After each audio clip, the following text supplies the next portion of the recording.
Hi folks, did you miss me? Well, we're back with another Cookin' on the Canals. So, we've got a fun and easy recipe to be whipping up today. It's the holiday season as we film this, so it's going to be a great kind of side dish you can bring to your favorite holiday parties, and that is stuffed eggs.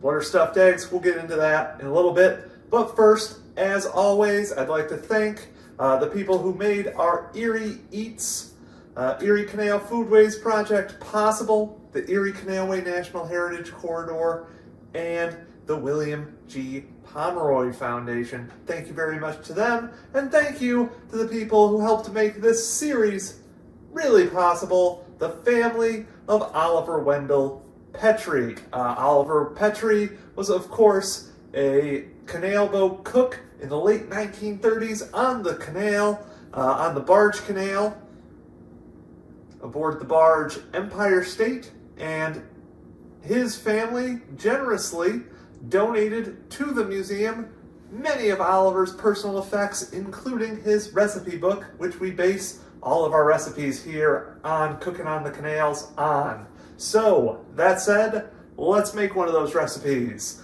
And today, like I said, we are doing stuffed eggs. Now, today, we'd probably just call these deviled eggs. But I don't know if the term didn't exist yet when Oliver was making them, or Oliver, I know, was a God-fearing man, member of the Episcopal Church up in Oswego. Who knows? Maybe he just said, no devils in my cookbook. Though, now that I think about it, we already made devil's food cake, didn't we? Beside the point. They're stuffed eggs today. So, let's talk about how to make Oliver's stuffed eggs.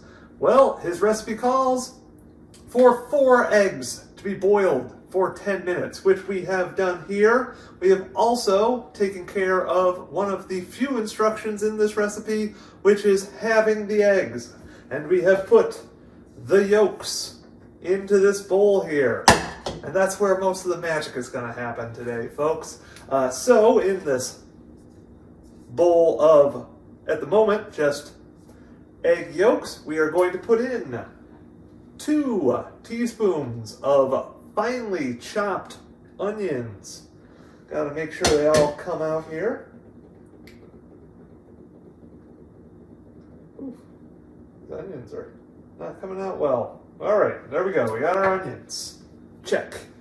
We've also got 2 tablespoons of butter. Yummy. All right, we got those in our bowl. Next up, we've got, so this was an interesting little ingredient in here. Oliver's recipe called for 1 tablespoon of Perrin's sauce. I didn't know what Perrin sauce was at first. Called up the rest of our Erie Canal Museum Historic Recipes Investigation Team, aka my mom, and we were able to figure out it's Worcestershire sauce. So we're going to take 1 tablespoon of Worcestershire sauce, pour that in. So where did Oliver get that name from? Well, it's a pretty interesting story, I think. For a while, you would have only known Worcestershire sauce as Perrin's sauce. It is, and Perrin sauce is still available today, produced by the English firm of Lee and Perrins since 1837. They created this recipe. Apparently, legend has it that they aged some sauce in a barrel for years. Well, they actually tried it at first. It was disgusting. They just tossed it into their basement. And then years later, they decided, let's try how this tasted. It fermented into the lovely sauce that we know today. It's its current name of Worcestershire sauce after Lee and Perrins in 1897 moved to Worcester, England from London. That is where their sauce is still made today.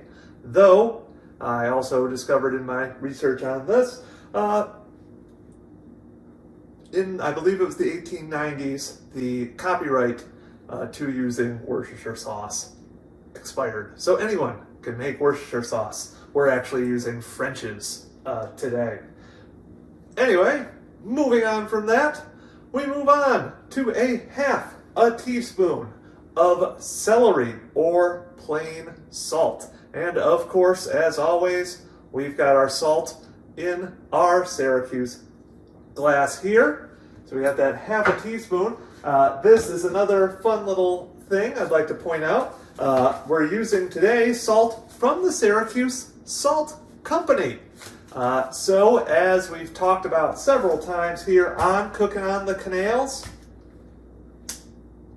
Syracuse, after the Erie Canal showed up, became the Salt City, producing just a massive percentage of the nation's salt, using natural salt brine that existed below ground. They would drill down, pump up this brine, and at first they would boil it away, and then they would use solar evaporation once most of central New York had been deforested. However, around the turn of the 20th century, so 1900-ish, the salt industry in Syracuse died. There were a lot better, cheaper versions of salt to be acquired. So sadly, Syracuse was without a salt business for a while. But luckily, in 2015, a father-daughter team in South Syracuse decided to bring Syracuse salt back. And they are doing just that nowadays, producing all sorts of great salt. You can actually find some of it in our gift shop, or you can check them out at SyracuseSaltCo.com. If you're looking to do some last-minute holiday shopping and you know someone who loves salt, why not get it for them? Anyway, now on to our last ingredient, and that is a half a teaspoon of paprika. All right, so now we're gonna mix all this up, and we'll be right back after this is mixed. All right, and we're back. We've got our stuffing mixed up, so let's stuff our stuffed eggs. All right, so you're just gonna plop it in there. Now, they look a bit different than your traditional deviled egg, but remember, these are stuffed eggs, so of course they're gonna be different. And just because something's different doesn't make it not delicious. Let's hope, at least. All right, so, well, I'm not going to make you watch me stuff every single one of these, but let's give one a try, shall we?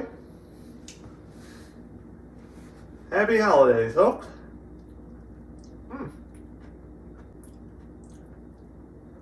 That is really good.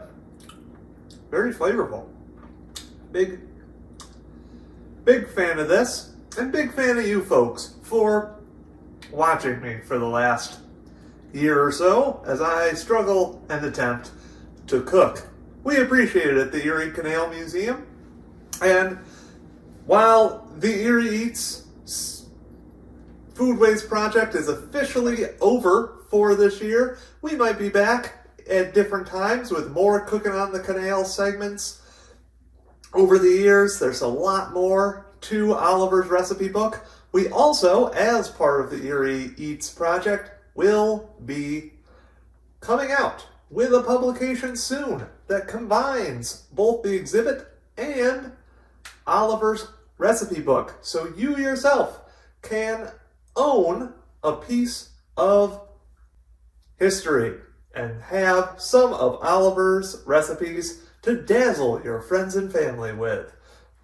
Sadly, it will not be out in time for the holiday season to buy for your favorite loved ones, but you can always check it out. Once it is out, it will hopefully be available on the Erie Canal Museum store.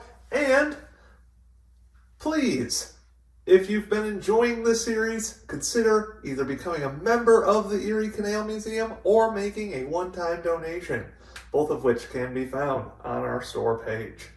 So, thank you very much, and I'll see you in 2020. Take care.